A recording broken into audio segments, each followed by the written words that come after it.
Hey guys, Prowl 1701 here, and we are continuing our list ranking ranking all of the series and seasons of classic and modern Doctor Who from worst to best. And we are at number 11 on the list, and we're going to be looking at season 6, which is of course Patrick Troughton's final season as the Doctor.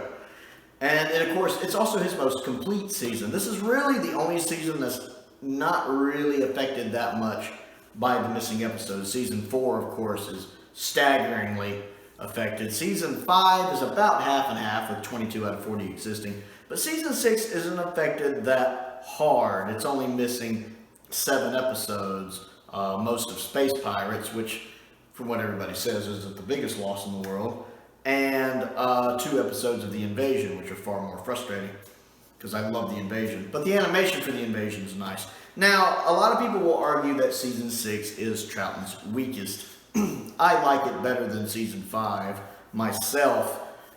It's not perfect. The Dominators is a bit of a slog to get through. I remember the first time I watched The Dominators because I wondered if it was one of those that I was just going to find overrated. Because that happens sometimes. A Doctor Who story will have a bad reputation. I'll watch it and I'll be like, hey, this is pretty good. That's what happened with the Crotons. So I figured maybe that'd be the case with the Dominators. But then I saw that part right at the beginning when the 2 Dominators are talking to each other. And they're not looking at each other, but they're talking in this voice, and we must know what to do. And I'm sitting there going, ooh, I think I'm in for a long one, aren't I? Yes, I was. The Dominators is something. But Troughton is great in it. Troughton is great in it, and it is one of those rare, complete stories of Troughton's. So you can watch it from beginning to end without telesnap reconstructions, without animation, all one story. And Troughton, and just like Fraser Hines as Jamie, they're both great in it, and I love Zoe in it as well. But like you take for example that one scene when the Dominator's talking to the Doctor. I thought I told you to avoid the courts. Well, I do. Every time I see one, I run away. But they're everywhere. But what am I supposed to do? If you watch Troughton's body language and what he does with his hands and the looks on his face, you can't get that with animation. You just can't completely replicate that with animation. And that scene is awesome and is very telling for the second Doctor. That just encompasses the second Doctor of how he can just lie through his teeth on the fly and try to trick people into thinking he's incompetent. I love it. Just on the fly he lies. And that scene just wouldn't work as well with animation. So I have a soft spot for the Dominators just because it's complete. And Troughton is amazing in it. So much, as I've said before, of Troughton is down to his physical performance. The Mind Robber is fantastic. I very much enjoy the Mind Robber. That minimalist approach it takes works really well for it.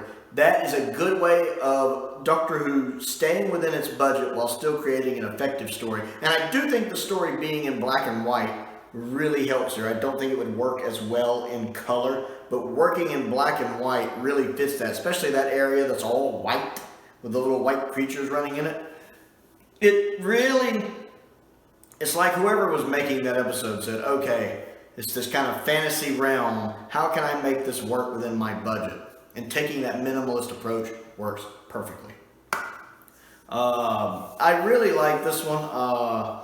It's Doctor Who doing what Doctor Who does best, doing an original idea, really doing something kind of out there that you don't see other shows do. So I like the idea of being in this fantasy world, meeting all of these fictional characters. It's really, really good. I really love the Mind Robber.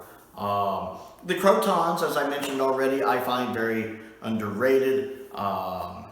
I think it's a good story. I don't think it's necessarily top tier Doctor Who, but I love it. And it's got that wonderful touching moment with the Doctor and Zoe when he's putting on the little thing to take the test. Now what's this do? Wait, I know. Go away. No, wait, come back. What about this? Wait, I've got it. She's just like, press the button. I love that scene. They have this very little paternal thing, which I like. Almost like a father and a doctor, and it's adorable, and it's very apparent here. It's Patrick Troughton and Wendy both putting in good performances and having good chemistry together. I really enjoy the Crotons. Really, my biggest complaint about the Crotons is just the design of the Crotons. Well, from the neck down, their little diamond helmets are cool, but from the neck down, yeah, they're pretty terrible. But story-wise, I enjoy the story. I think the story is really good. The Invasion, I really like. I think it's one of the best Cybermen stories ever made. And the only issue with it is that a couple episodes are missing. The animations for episode 1 and 4 are nice. They do a good job. But I think the story would be held in higher regard even than Tomb of the Cybermen if the story was complete. And of course, this is the first story where we see the Brigadier actually as the Brigadier. He's been promoted into the Brigadier, as in Web of Fear, he was just a corporal, I believe? Corporal? Yeah, he's been promoted up to Brigadier here. And I love this. It has one of the best human villains Doctor Who's ever had in Vaughn. Vaughn is such a well-done character. And I like Packard as well. Both of them, I think, are performed well. And then the Cybermen themselves are even less of a threat, really, than Vaughn until toward the end of the story when they all start cutting loose, invading the city with some very, very iconic images. Some of the most iconic images in all of Doctor Who, these Cybermen coming up out of the sewers and walking around the city. And I love just the fight between the Cybermen and Unit and everybody, and Vaughn and the second Doctor fighting against the Cybermen in the final episode. I love the Invasion. The Seeds of Doom is good, and I don't think it's like super great, but I think it's good. It is one of the weaker stories for the season for me, but still good. It's considerably better than the Ice Warriors. It's definitely got the Ice Warriors beat. I like the Seeds of Death. I keep wanting to say Seeds of Doom. I like the Seeds of Death, but it's not one I go back to often. It's only when I'm in the mood for it. So I think it's good, but not great. But I do like it. It has some nice moments in it.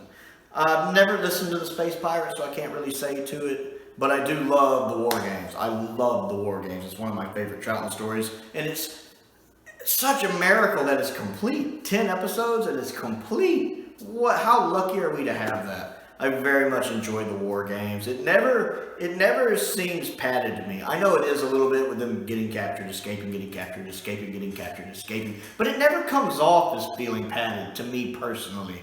I love that one scene when that one person's trying to talk to him and he's just over there. How dare you? Well, how dare you? How dare you?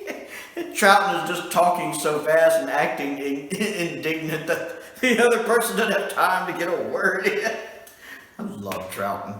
And then, of course, the final episode is, the cliffhanger for episode 9 is one of the best cliffhangers in all of Doctor Who, I think, when they're running in slow-mo toward the TARDIS.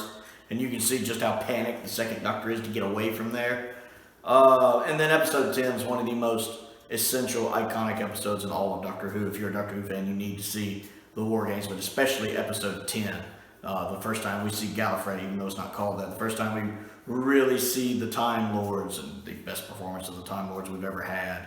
And we see the fate of the second Doctor. I love the War Games. I really enjoy season 6. I love the fact that so much of it's complete, so we actually get to really enjoy a lot of Troughton. Again, the Dominators isn't that great, but it has its moments. It's definitely watchable. The Seeds of Doom is good without being great. You have the Crotons, which isn't essential, but is underrated and a good story. And then, of course, you have the Invasion, which I think is phenomenal. And then you have the War Games, which I think is absolutely phenomenal. So there's definitely good stories there, and a high season for me. I love Troughton. So season 6, what do you think of it? Comment down below and let me know. Other things to do while I have you here. Click the like button and the subscribe button. That helps me out and I appreciate it. And of course, in the description, all the other fun stuff, links to the Patreon, link to the Amazon wish list. The P.O. box is down there as well if you want to send anything. I want to give a shout out to Stephen Crane. I appreciate his continued support, as I do the support of all of my patrons. Most importantly, thank you for watching.